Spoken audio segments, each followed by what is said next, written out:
تعارف کے حوالے سے صرف اتنی بات کہ محمد اشرف منہاس ایڈوکیٹ۔ آج کا موضوع رمضان المبارک کے اختتامی دنوں کے حوالے سے عیدین کی مشروعیت کا فلسفہ یعنی شرعی حیثیت ہے۔ معزز سامعین اور ناظرین، ہر قوم کے لیے ایک دن ہوتا ہے جس میں وہ زینت کا اظہار کرتے ہیں اور خوشیاں مناتے ہیں۔ عرب اور عجم کی سب اقوام اس بارے میں یکساں ہیں۔ جب آن حضرت صلی اللہ علیہ وآلہ وسلم مدینہ تشریف لائے تو وہاں پر آپ نے دیکھا کہ ان کے ہاں سال بھر میں 2 دن اس قسم کے تھے جن کو وہ کھیل کود اور تفریح کا دن خیال کرتے تھے، اور یہ دن عہد جاہلیت سے ان کا یہی دستور چلا آ رہا تھا۔ آپ نے فرمایا اللہ تعالیٰ نے تم کو ان دونوں کی بجائے ان سے بہتر نعم البدل عنایت فرمائے ہیں، یعنی عید الفطر کا دن اور عید الاضحیٰ کا دن۔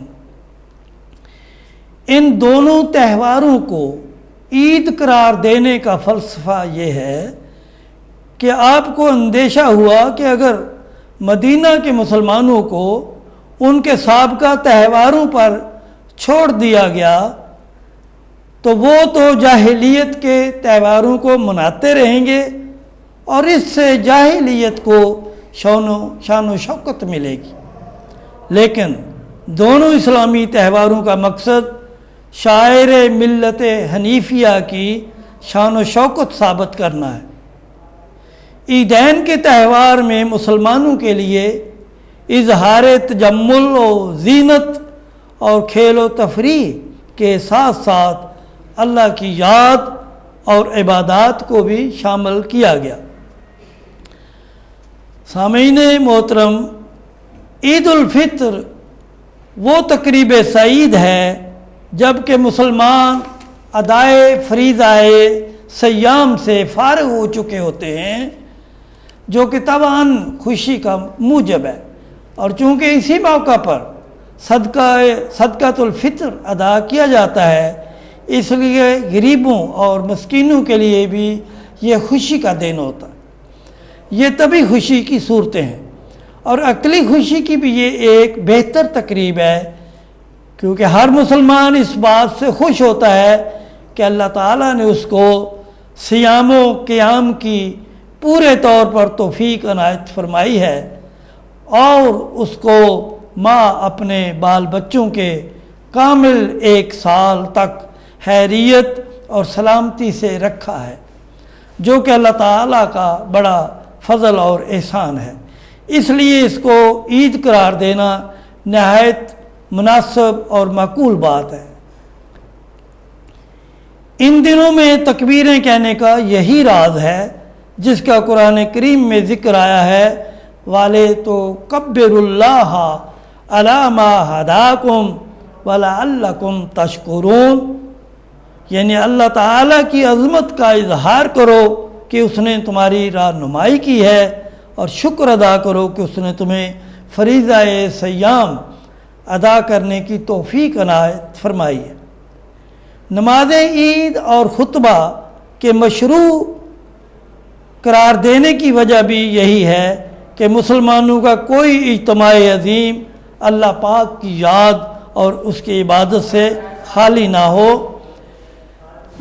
مسلمانوں کے تہوار غیر مسلموں کے تہوار سے ہر لحاظ سے مختلف ہوتے ہیں، اور کیوں نہ ہوں کہ علامہ نے درست فرمایا کہ اپنی ملت پر قیاس مغرب کو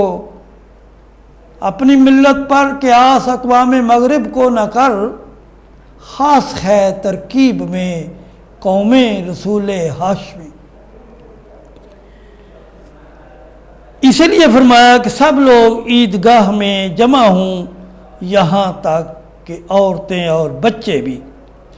پھر آپ کا فرمان اور سنت مبارکہ بھی یہ تھی کہ ایک رستہ سے آپ عیدگاہ تشریف لے جاتے اور دوسرے رستہ سے واپس تشریف لے جاتے، تاکہ زیادہ سے زیادہ لوگوں کے سامنے اسلامی شان کا مظاہرہ ہو۔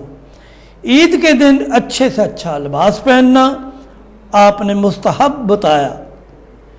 عید کی نماز شہر سے باہر کھلے میدان میں پڑھنے کا بھی یہی راز ہے کہ اس سے شاعر دین کی تنویع شان یعنی شان و شوکت کا اظہار ہوتا ہے۔ اسی پہ میں اپنی گفتگو کا اختتام کرتا ہوں۔ وما علینا الا البلاغ المبین۔ صدق اللہ العلی العظیم۔